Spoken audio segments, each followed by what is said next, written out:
JK Yadav Films present. देवो सुने 500 ले 500 डीजे कंचन राज मुजफ्फरपुर छोड़ी 500 ले 500 ले 500 लहंगा उठा के नाचे देव छौरी 500 ले 500 ले 500 कमर में कमर सटावे देव 500 ले 500 ले 500 आजू के रतिया न बचे कुछ चांस आजू के रतिया न बचे कुछ चांस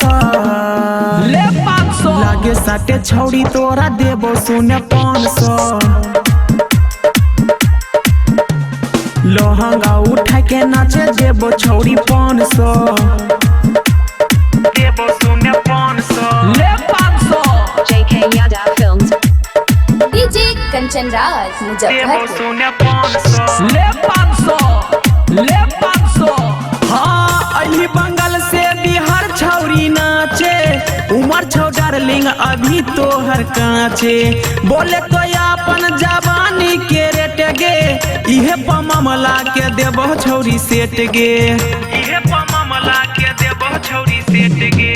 अली बंगाल से बिहार छौरी नाचे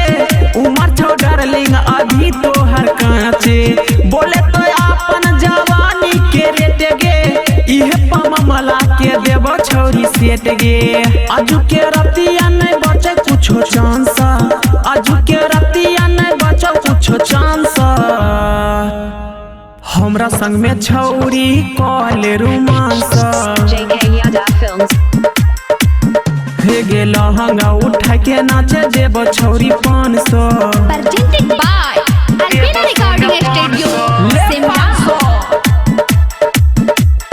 लागे डीजे साके कंचन छौड़ी राज तोरा देवो मुजफ्फरपुर सुने 500 ले 500 ले 500 छियो गे छौरी रंगादार के टोली मैंने ले बात नहीं तो चल जाइतो गोली मारे छी मुस्की तहिलै छौ जिला अपन जवानी के कोले तनी गीला अपन जवानी के कोले तनी गीला छियो गे छौरी रंगादार के टोली मैंने ले बात नहीं तो चल जाइतो गोली मारे छी मुस्की तहिलै छौ जिला अपन जवानी के कोले तनी गीला आजू के रतिया ना बचे कुछो चांस आजू के रतिया ना बचे कुछो चांस संगम गुडू कर तो तोरा संग में डांस हे गे लहंगा उठा के नाचे देबो छौरी 500 लहंगा उठा के नाचे देबो छौरी 500 देबो छौरी 500 500 JK Yadav Films